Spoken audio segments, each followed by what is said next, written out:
அன்பான தேவ ஜனமே, விக்டரி காஸ்பல் சர்ச் விடுதலையின் சுவிசேஷ சபை வழியாய் உங்களுக்கு கிருபையும் சமாதானமும் உண்டாவதாக. இன்று தேவன் உங்களுக்கு தரும் ஆவிக்குரிய வார்த்தை என்ன அப்படின்னா, நீதிமொழிகள் 16:8 அநியாயமாய் வந்த அதிக வருமானத்திலும் நியாயமாய் வந்த கொஞ்ச வருமானமே உத்தமம். இதை நான் தியானிக்கும் போது தேவன் ஒரு விஷயத்தை எனக்கு வெளிப்படுத்தினார். அது என்ன அப்படின்னா, நான் கொஞ்சம் மாத்தி உங்களுக்கு நான் வாசிக்கிறேன், உங்களுக்கு புரியும்.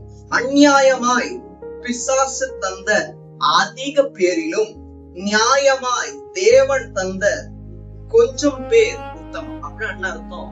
அநியாயமா பிசாசு என்ன பண்ணுவான்? போலியான அநேகரை நம்மளுடைய வாழ்க்கை கொடுப்பான். அது தேவனுடைய பார்வையில் உத்தமமானது அல்ல. அவர்கள் கொஞ்ச காலகட்டத்துக்கு நமக்கு மெய்யாகவே உண்மையான தோழர்கள் போல, உண்மையான உறவுகள் போல இருப்பார்கள். ஆனால் அது உத்தமமான வாழ்க்கை அல்ல, தேவனுக்கு பிரியமான வாழ்க்கை அல்ல. உங்களோட வாழ்க்கை போலியான வாழ்க்கையாய் மாறி விடுவதற்காக பிசாசு சில பேர் உங்களோட வாழ்க்கையில் அனுமதிப்பான். அதை விட்டு விலகுங்கள். அது அநியாயமான காரியம். ஆனால் நியாயமான காரியம் ஆண்டவராக இயேசு கிறிஸ்து கிட்ட இருந்து வரும்.